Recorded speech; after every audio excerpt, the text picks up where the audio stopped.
하나님 아버지, 거룩하신 하나님 앞에 온전하게 예배자로 서기를 원합니다. 부족한 우리에게 주 예수 그리스도의 은혜를 더하시고 하나님의 말씀을 잘 듣고 그 말씀이 우리의 심령 가운데 심겨서 열매 맺는 복된 인생 살아갈 수 있도록 축복하여 주옵소서. 감사합니다. 살아계신 예수님 이름으로 기도드립니다. 아멘. 우리 좌우에 계신 분들, 또 앞뒤에 계신 분들에게 한번 먼저 인사하겠습니다. 사랑합니다. 축복합니다. 사랑합니다. 축복합니다. 사랑합니다. 축복합니다. 한국의 한 규모 있는 교회에 목회를 잘 하고 계신 한 목사님이 계셨습니다. 목사님께서 이제 교회를 꽤 잘 목회하셔서 교회 성도님들도 많이 생기게 되고 또 전도와 봉사를 힘있게 감당하는 아주 좋은 교회로 성장하고 있었습니다. 근데 목사님께서 한번 이렇게 사역을 돌아보시는데 점점 사역에 크기는 커가는데 중요한 것이 한 가지 빠져있지 않은가, 그런 느낌이 계속 들었다고 합니다. 그래서 하나님께 기도하고 하나님 무엇이 부족합니까? 그렇게 기도하는 중에도 특별히 답을 얻지 못했습니다. 그래서 그 목사님께서 동료 목사님과 함께 은사 목사님을 찾아갔습니다.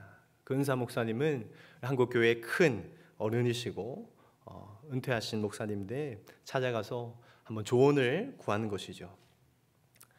목사님, 저희에게 목회에 대한 조언을 해주십시오. 저희가 어떻게 목회하면 되겠습니까? 함께 찾아간 목사님이 그렇게 목사님께 여쭤본 것입니다.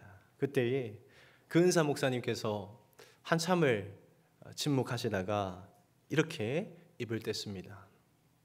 목사님들, 예수 잘 믿으세요. 예수 잘 믿으세요. 앉아있는 목사님들께서 적지 않게 당황을 했습니다. 왜냐하면 그곳에 앉아 계신 목사님들은 예수님을 믿은 지 50년이 지났고 또 목사로 서원해서 교회를 섬긴 지도 수십 년이 지났기 때문입니다. 그런데 그 목사님들 앞에서 예수님 잘 믿으세요 라고 하는 충고가 선뜻 이해가 안 되는 거죠. 그러나 그 목사님이 다시 교회로 돌아와서 목회를 이어가면서 그 은퇴하신 목사님의 그 말씀을 계속해서 생각을 했습니다. 예수 잘 믿어라. 그 말씀을 생각하면서 깨달은 바가 있다고 한 것입니다. 예배도 기도도 전도도 선교도 그 모든 일들을 다 하는데 결국에는 예수님 잘 믿어야 모든 것이 되어진다 하는 것을 깨닫게 된 것이죠. 그래서 목사님이 힘들고 어려울 때마다 다시 초심을 생각하면서 예수님을 잘 믿어야 되겠다, 그렇게 돌아보았다 합니다. 성도님 여러분, 수십 년 교회를 다닌 또 수십 년 목회를 한 분이 교회를 섬기면서도 항상 돌아보아야 하는 것이 내가 과연 예수님을 잘 믿고 있는가, 그것을 돌아보아야 한다고 할 때에 우리 또한 우리 스스로에게 질문해 보아야 되지 않겠습니까? 하나님, 저는 정말 예수님 잘 믿고 있습니까? 예수님 잘 믿는 사람으로 하나님 제가 살고 있습니까? 그렇게 질문을 해보아야 된다는 것이죠. 여러분, 바라기는 오늘 이 성경 말씀을 통해서 정말 내가 예수님을 잘 믿고 있는가, 그것을 점검하고 또 어떻게 하면 예수님을 더 잘 믿을 수 있을까 해답을 얻는 귀한 은혜의 시간이 되기를 바랍니다. 오늘 성경 본문은 오병이어의 기적을 경험한 사람들이 예수님을 또다시 찾아가는 그런 이야기를 그리고 있습니다. 여러분, 자신들 눈앞에서 떡 5개와 물고기 2마리가 수천 명을 먹이는 기적을 보았습니다. 그리고 그 떡을, 그 물고기를 직접 먹어보았습니다. 여러분, 얼마나 놀랐을까요? 정말 그 떡 5개가, 물고기 2마리가 수천 명을 먹고 나도 먹이는 것을, 배불리 먹이는 것을 경험했을 때에 얼마나 놀랍고 또 얼마나 좋을까요? 마치 그런 것입니다. 집에 정말 신기한 항아리가 있는데 그 항아리에는 쌀을 퍼도 없어지지 않는다는 거죠. 쌀을 퍼먹어도 계속해서 쌀이 차 있습니다. 만약에 그것이 진짜 우리 집에 있다고 한다면 그럼 그 항아리를 얼마나 귀하게 여기겠습니까? 아마도 그것은 집에 가장 안전한 곳에 또 좋은 곳에 보관하면서 평생을 사용하고 또 죽을 때에도 자녀들에게 그것을 물려주면서 얘야 이것을 네 평생 간직해라. 먹어도 없어지지 않는 이 쌀 보자기를 쌀 항아리를 보존해라. 그렇게 가보가 되지 않겠습니까? 오병이어를 경험한 그 무리들도 같은 마음이었습니다.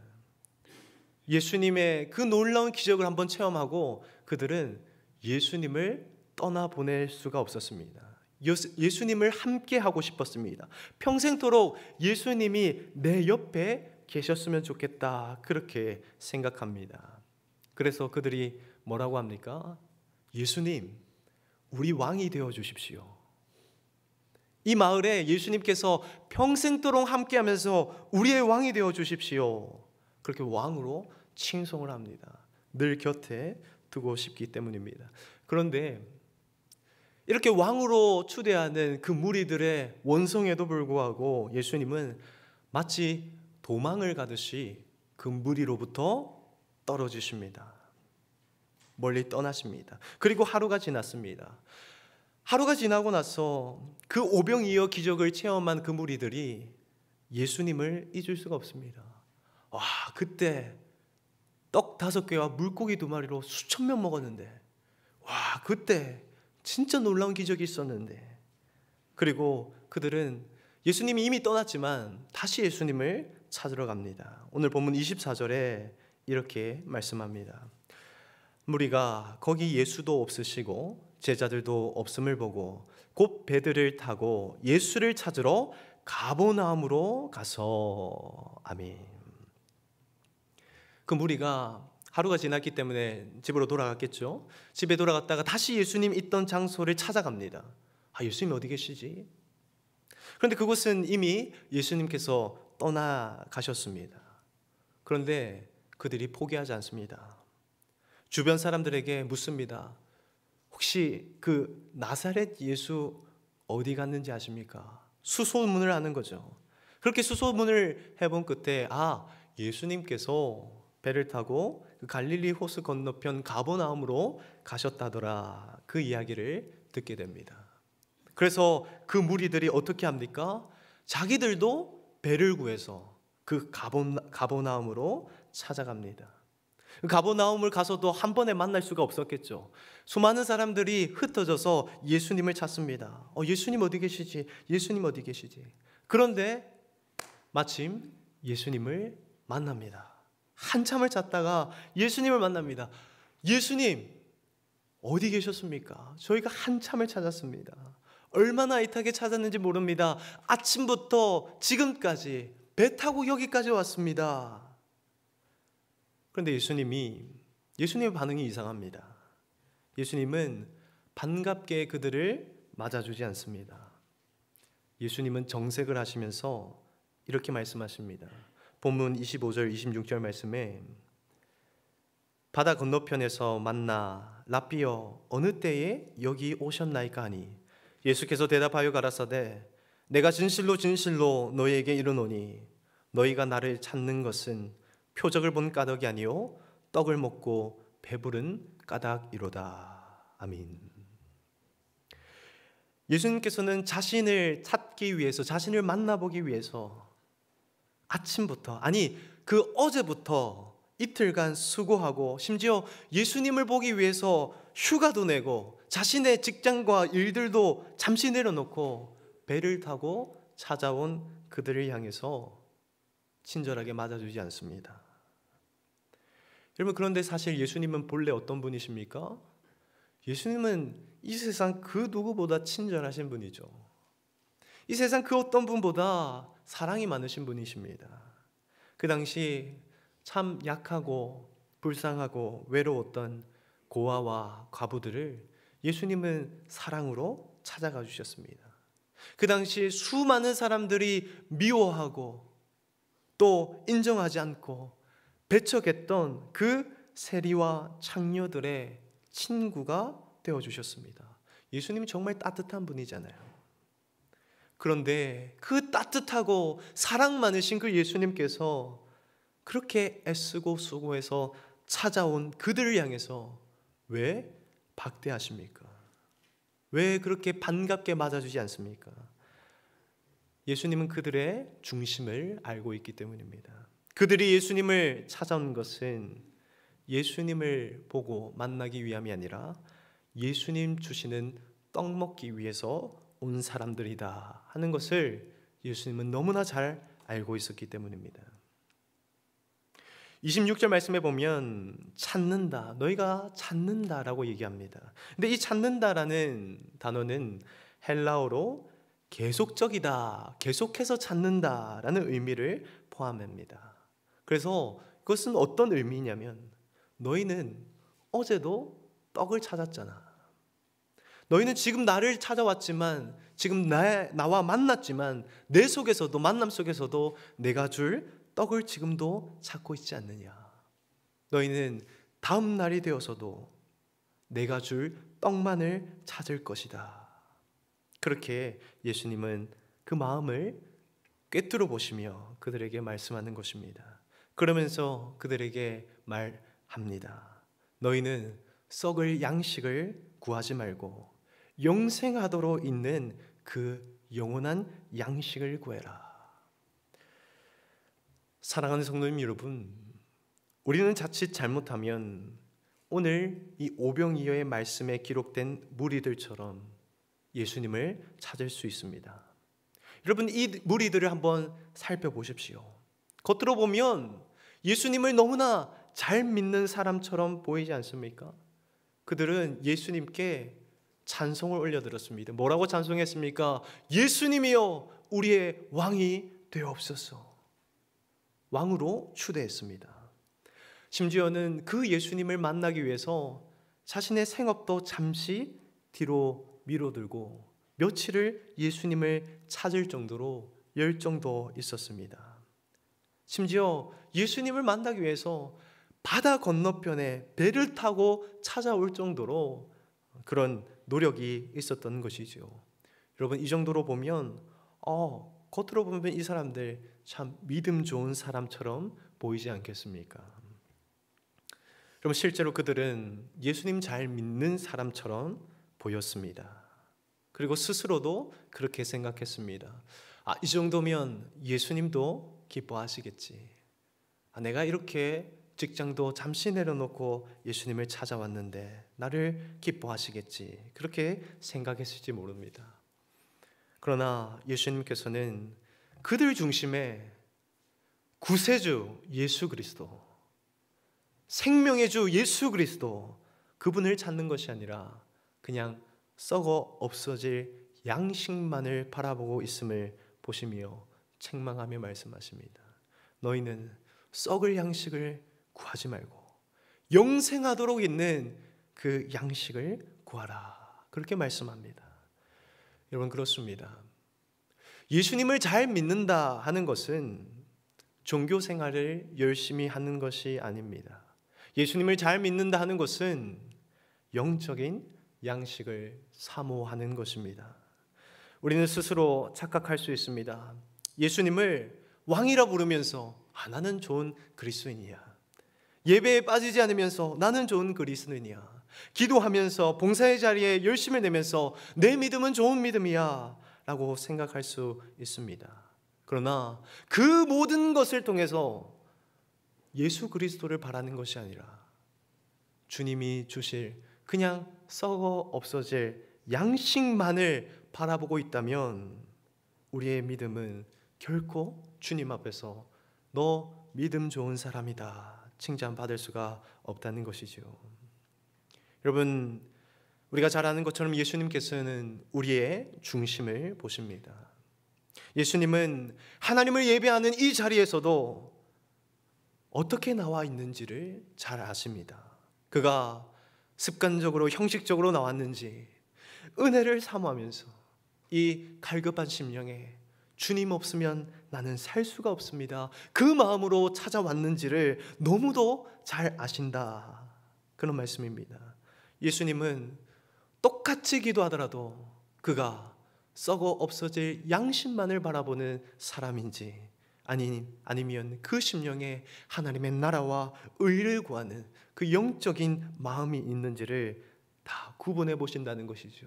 우리가 똑같이 두 손 들고 하나님께 당신은 우리의 왕입니다 찬송을 드릴지라도 하나님은 그 왕으로 부르짖는 고백이 자기의 유익만을 위한 마음인지 정녕 하나님을 높이기 위한 그 마음인지를 다 꿰뚫어 보신다는 것이죠. 여러분, 우리의 중심은 어떻습니까? 우리의 마음은 어떻습니까? 바라기는 우리의 중심이 정말 나를 구원하신 그 예수 그리스도를 향한 진실한 사랑으로 가득 차시기를 주님의 이름으로 축복합니다.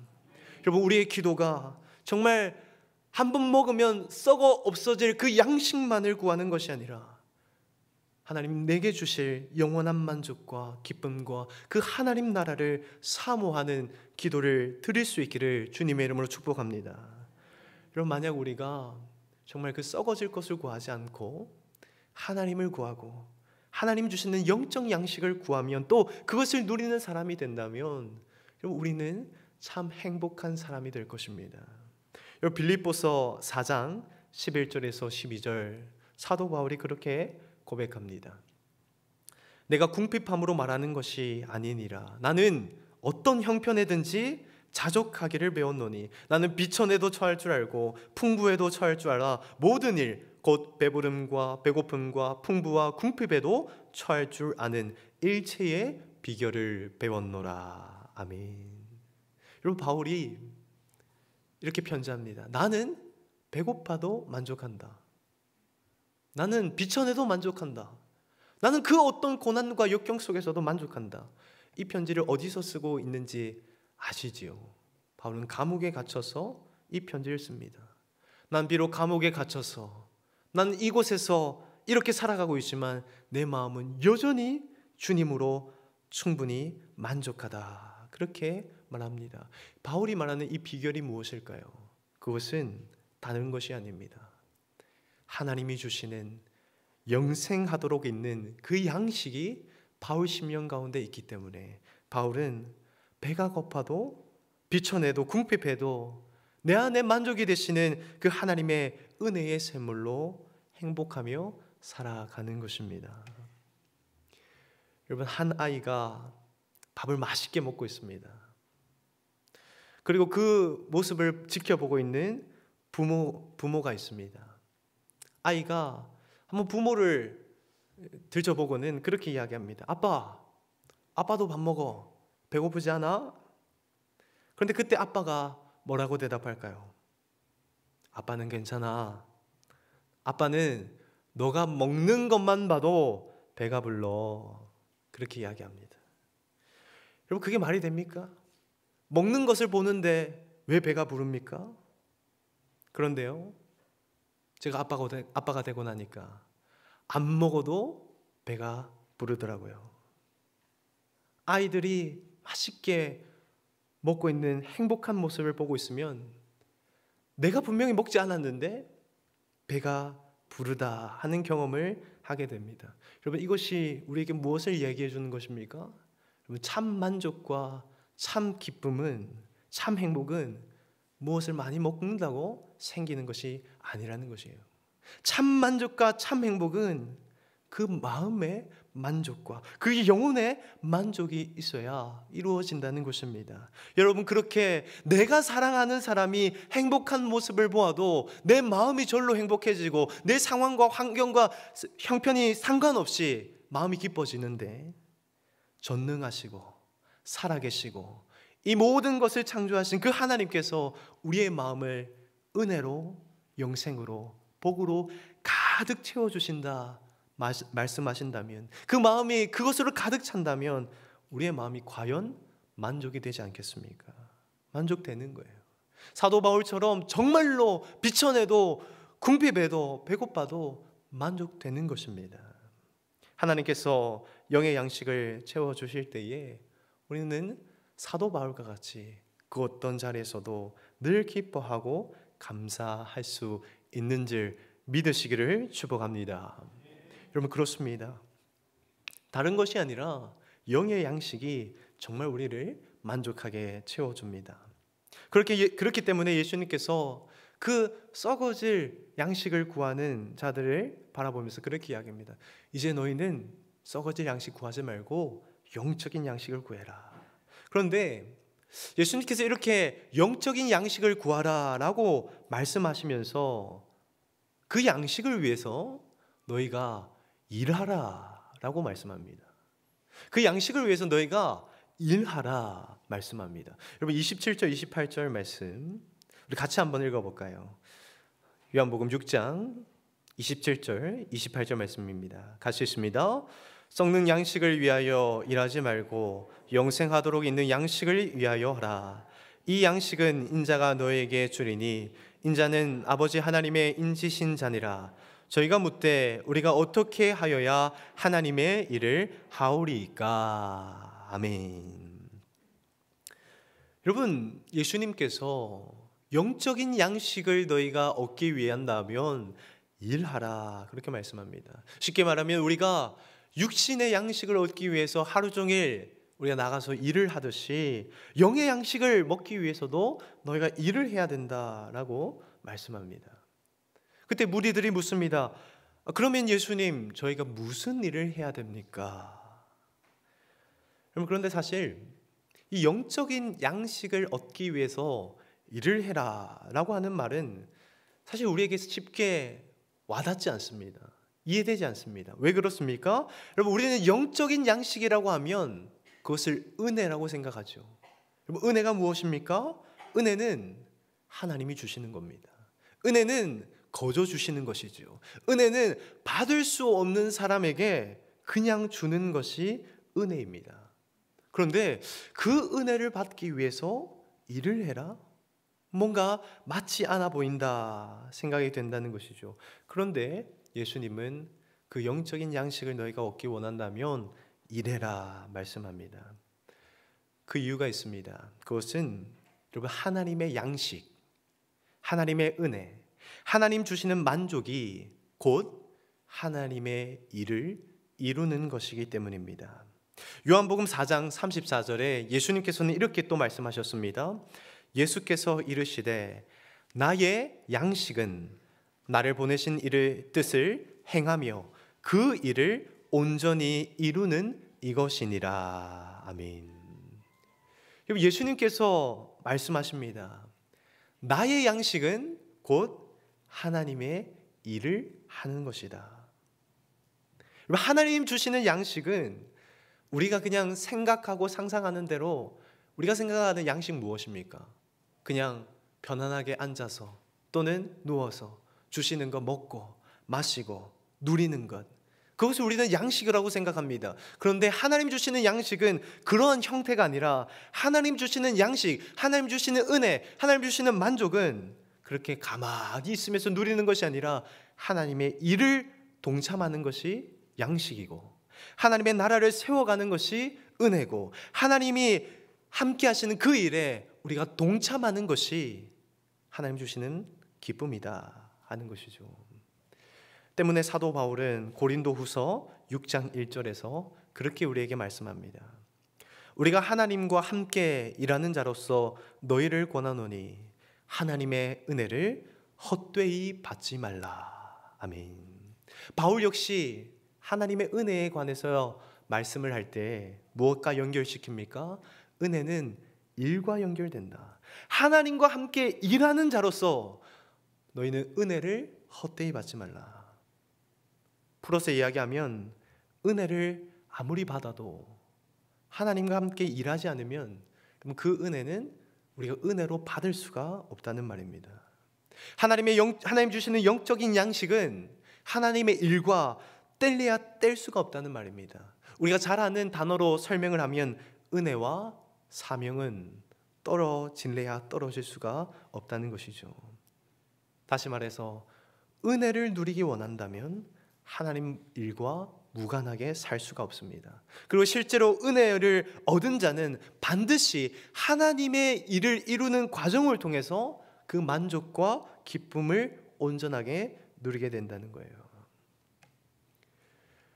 여러분, 교회를 보면 항상 일꾼 찾기에 바쁩니다. 누가 일을 할 수 있을까? 그것은요, 비단 이민교회만 그런 것이 아니죠. 큰 교회도 작은 교회도 항상 관계없이 일할 사람을 많이 찾는 것을 봅니다. 그것이 우리에게 무엇을 얘기해 줍니까? 교회 안에 은혜 받으러 나온 사람은 많이 있지만 하나님 일하기 위해서 나온 사람은 사실은 많지 않다는 거예요.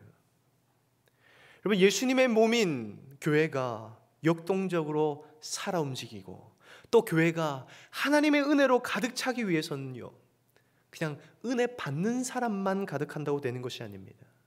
하나님의 일에 각자의 자리에서 동참하는 사람들이 많아질 때에 그 자리에 하나님의 은혜가 차고 넘치는 것입니다. 교회의 각 구성원들이 자신이 할 수 있는 일, 크고 작은 일, 그 자신의 은사에 따라서 자신의 일들을 하나님의 일에 동참해 나아갈 때에 그곳에는 생동감이 있고 그곳에는 하나님 베풀어 주시는 그 영적인 양식이 차고 넘치게 된다는 것이죠. 여러분, 우리의 육체를 보아도 그렇지 않습니까? 사람이 여러분 어떻게 건강해집니까? 밥을 많이 먹고 또 먹고 또 먹으면 몸이 건강해집니까? 그렇지 않죠. 좋은 것을 먹는다고만 몸이 좋아지는 것이 아닙니다. 건강하기 위해서는 좋은 것을 잘 먹는 동시에 몸을 잘 움직여야 합니다. 운동해야 됩니다. 일해야 합니다. 그래야 건강합니다. 여러분, 우리가 필요한 만큼 돈을 다 벌어놓고 그 이후에 아무것도 안 하고 있으면 과연 행복할까요? 정말 그 삶이 만족스러울까요? 그렇지 않습니다. 우리는 많은 것을 가지고 있으면서도 그것을 하나님의 뜻 가운데에 잘 사용하고 하나님과 함께 일하며 나아갈 때에 그때에 참 만족을 누립니다. 여러분, 영적으로도 마찬가지입니다. 영적 양식을 정말 얻기 위해서는 계속 주세요만 하는 것이 아니라 그것을 가지고 하나님의 일에 함께 뛰어들어 나아갈 때에 우리 영적인 비만에 빠지지 않고 건강하고 하나님께서 주시는 큰 은혜 누리는 성도님들이 될 수 있는 것이죠. 여러분, 그렇습니다. 예수님을 잘 믿는 사람은 영적인 양식을 사모하는 사람일 뿐만 아니라 하나님의 일을 반드시 해야 합니다. 하나님의 일을 반드시 해야 합니다. 이것은 선택이 아닙니다. 우리가 예수님을 믿는다면 하나님의 일은 반드시 해야 하는 것입니다. 여러분, 그러나 하나님의 일은 교회 안에서만 하는 것이다, 하나님 그렇게 말씀하시지는 않습니다. 본문 29절 말씀을 보면 예수님께서 그렇게 말씀하십니다. 예수께서 대답하여 이르시되 하나님께서 보내신 이를 믿는 것이 하나님의 일이니라 하시니. 아멘. 여러분, 하나님의 일을 뭐라고 말씀하십니까? 하나님의 일은 예수님 잘 믿는 것이다. 그러니까 믿는 것과 일은 떨어질 수 없는 거예요. 하나님을 믿는 것이 무엇이냐? 하나님의 일을 하는 것이다. 하나님의 일을 하는 것이 무엇이냐? 하나님을 믿는 것이다. 여러분, 우리는 하나님의 일을 한다고 하면 꼭 목사가 되어서 또는 선교사가 되어서 복음을 전하면서 교회에 뭘 봉사하면서 그렇게 생각하기도 합니다. 물론 그것이 귀한, 아주 귀한 하나님의 일입니다. 그런데 그것만이 하나님의 일이 아니라 하나님의 일은 예수님을 잘 믿는 거예요. 여러분, 예수님을 잘 믿는다는 것이 무엇입니까? 우리가 하루 주어진 삶을 살아가면서 만나는 사람에게 예수님 말씀처럼 사랑하는 겁니다. 친절하게 대해주는 거예요. 복음을 전하는 것입니다. 내 주변에 걸어가는 사람들 중에 넘어지고 아파하고 눈물 흘리는 자가 있으면 또 가서 내가 할 수 있는 만큼 도와주는 것입니다.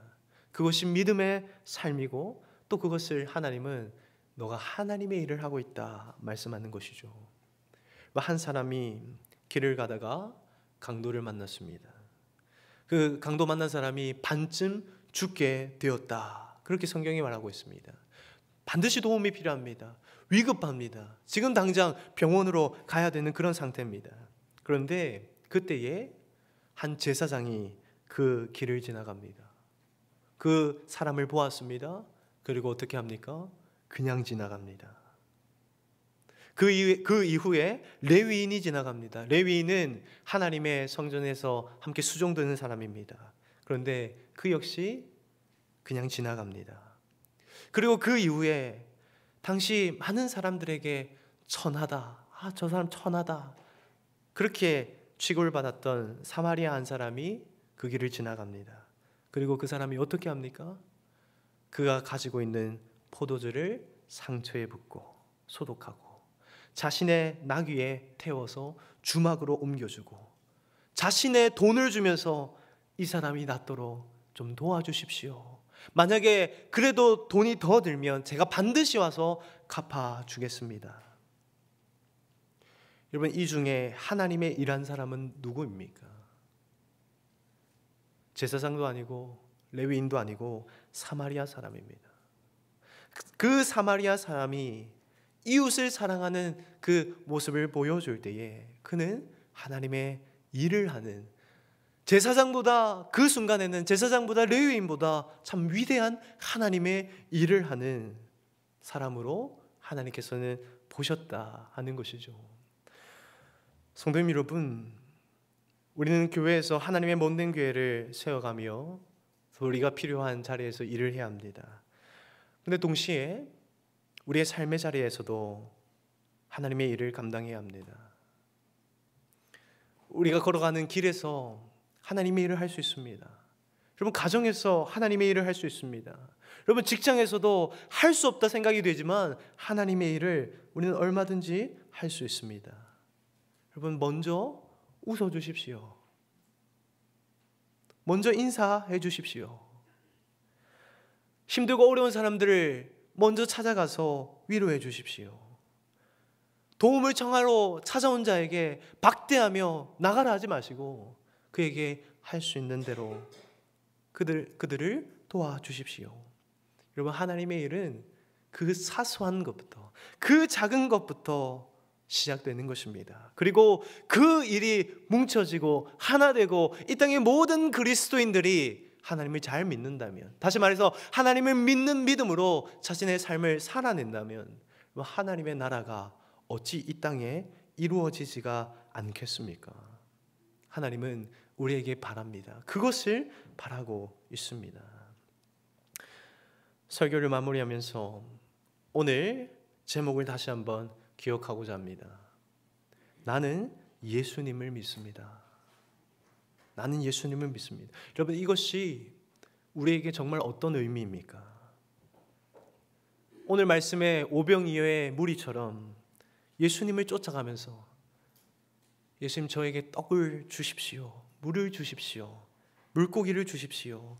그렇게 말하는 것이 나는 예수님을 믿습니다 라는 것과 같은 의미로 우리에게 있지 않습니까? 예수님을 따르면서 받기는 원하지만 하나님의 나라를 세워가고 하나님의 일을 하고 하나님의 기뻐하시는 나라를 세워가는 일에 무덤덤하면서 나는 하나님을 믿습니다, 그렇게 말하고 있지는 않습니까?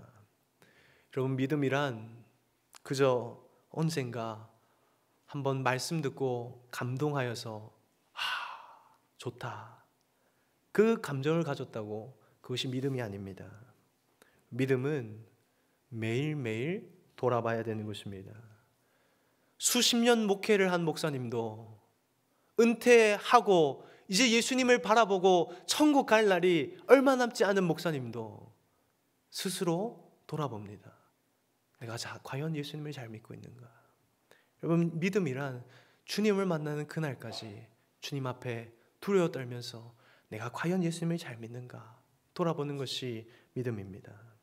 여러분, 성경에서 말씀하는 믿음은 어떤 것입니까? 여러분, 성경의 믿음은 예수님 믿기 때문에 불구덩이에 던져질 위험을 감수하는 것이 믿음이다. 성경 그렇게 이야기합니다. 성경이 말하는 믿음은 믿기 때문에 굶주림 사자들 앞에 먹힐 각오까지 하는 것이 믿음이다 말합니다. 성경은 심한 고난을 받되 구차히 풀려나기를 원치 않으면서도 지켜가는 것이 믿음이다. 그렇게 이야기합니다. 여러분, 그 믿음 가진 사람들이 이 땅에 살 때에 세상 사람들이 뭐라고 얘기했습니까? 저들은 세상이 감당할 수 있는 사람들이 아니다. 저들이 그리스도인이다. 저들이 믿음 있는 자들이다. 여러분, 과연 우리가 그 믿음의 선배들의 고백 앞에서 우리도 나는 예수님 믿습니다. 과연 그렇게 당당하게 고백할 수 있습니까? 그럼 저도 부족하지요. 그럼 우리는 어떻게 해야 됩니까? 믿음이 부족할 때에 우리는 예수님께 그렇게 부르짖어야 합니다. 예수님, 주여, 내게 믿음을 주옵소서. 주님, 이 믿음 없는 자를 불쌍히 여겨 주옵소서. 세상을 따르는 그 돈의 욕심과 권력의 욕심과 쾌락의 욕심에 사로잡힌 나를 하나님 용서하여 주시고 다시 하나님만을 사모하는 사람으로 변화시켜 주옵소서. 늘 받기만 하는 믿음이 아니라 이제 하나님 나라를 위해서 헌신하며 하나님의 일을 하는 사람으로 변화시켜 주옵소서. 우리는 그렇게 간절히 기도해야 합니다. 여러분, 그런데요, 우리가 그렇게 기도할 때에 하나님은 우리에게 지적하거나 네가 그렇게 사는데 어떻게 그렇게 기도할 수 있느냐, 그렇게 지적하거나 질책하지 않으십니다. 성경이 뭐라고 이야기합니까? 하나님은 상한 갈대를 꺾지 않는다. 꺼져가는 등불도 끄지 아니하시고 그 약한 자를, 오히려 하나님께 찾아오는 그 약한 자를 보듬어 주시고 안아주시고 품어주시면서 그가 다시 그 희미한 불꽃을 주 안에서 활활 태울 수 있도록 우리를 도와주시는 하나님이시다. 그렇게 말씀하십니다. 여러분, 그렇다면 우리가 주님 앞에 나아가도 되지 않겠습니까? 그렇다면 우리가 주님 앞에 하나님 또 나를 도와주십시오. 또 나를 도와주십시오. 그렇게 나아갈 때에 하나님은 반드시 우리를 외면하지 아니하시고 인도하실 것입니다. 마지막으로 빌립보서 1장 6절에 사도 바울의 그 고백을 우리가 함께 생각해 보기 원합니다. 너희 속에 착한 일을 시작하신 이가 그리스도 예수의 날까지 이루실 줄을 우리가 확신하노라. 아멘. 그렇습니다. 하나님께서 우리에게 착한 일을 이미 시작하셨다면 그 하나님은 결코 우리를 그냥 버려두지 않으실 것입니다. 우리가 연약하고 부족하고 또 참 쓰러질 때가 많아도 그리스도 예수의 날까지 우리를 끝까지 붙잡으시고 일으키시고 밀어주시면서 하나님의 참 백성으로 살아갈 수 있도록 도와주실 것입니다. 그 하나님을 신뢰하고 그 하나님을 의지하면서 우리 오늘 하루를, 또 우리에게 맡겨주신 그 한 주를 믿음 안에서 살아나가시는 저와 성도님 되시기를 주님의 이름으로 축복합니다.